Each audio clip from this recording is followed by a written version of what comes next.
Okay, Assalamualaikum dan selamat pagi. As I promised to you, I'm going to give you my slide and my video. Hopefully this slide and video will help you to solve your task 1. And if you have any problem, you just come forward to see me. Okay, and you can also ask your help from your supervisor. Okay, the first one in general, there are two terms, process control and process dynamic.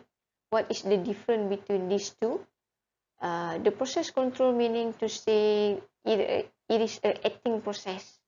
It's a acting process that you are controlling the process. You are monitoring the process, you are manipulate, you want the process to be stable. Okay, and you can read this definition by yourself. And whereas for process dynamic is the behavior of the process itself. Okay, the process in reality is always keep on changing by time. In reality, the process never been steady state. We want it to be a steady state. That's why we need process control. Okay, so it's also referred to unsteady state or transient. Okay, we can say it keep on changing by time. Last time when you do your mass balance, energy balance, you always assume it as a steady state. Assume steady state. Okay. But in reality, it's never been a steady state. It keep on changing by time. But we introduce a control system so that it keep on changing but still within the range. Okay. So this is basic concept is actually why we really need process control. The first one is because of the safety. Okay, you have a lot of chemicals, you have tons of chemical, you have high pressure, high temperature, or even at low pressure or low temperature, the chemical itself is already a hazard. It can be a hazard. That's why for the safety purpose, we really need process control. For example, alarm. For example, you learn about control valve. You learn that the control valve have to be fail close, fail open. Okay, so that is process control. Okay, that element still as a part of a process control. Okay, and then because of the environmental regulation, okay, you want to discharge, you cannot just discharge, just throw away all your waste. Okay, so you need a control system to control it. Okay, and one of the most important thing why you need process control is because of your product specification and product rate. Okay, for example, you want to produce your product at certain purity. Okay, at certain purity, you cannot have that purity.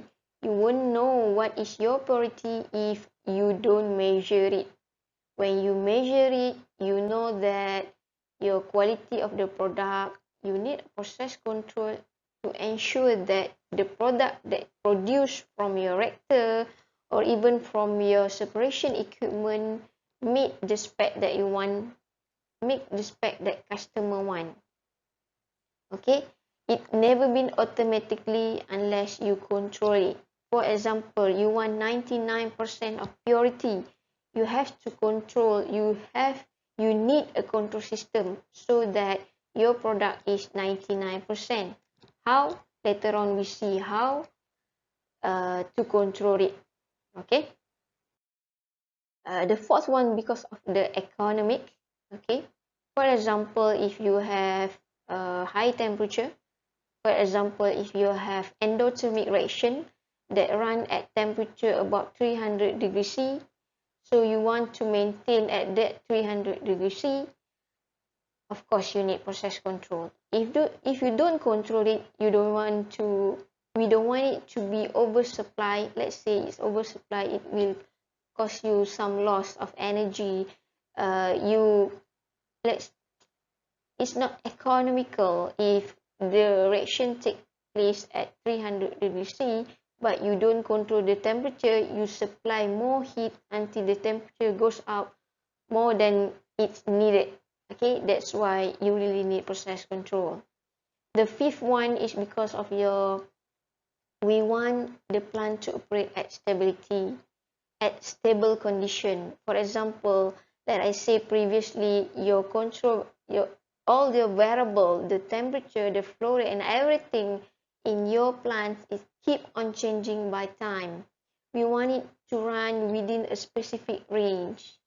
Okay, we don't want it to be very excessive or very huge deviation between the value today, tomorrow, the next hour, and next few minutes, and we don't want the value to have that very huge deviation between each other. Okay,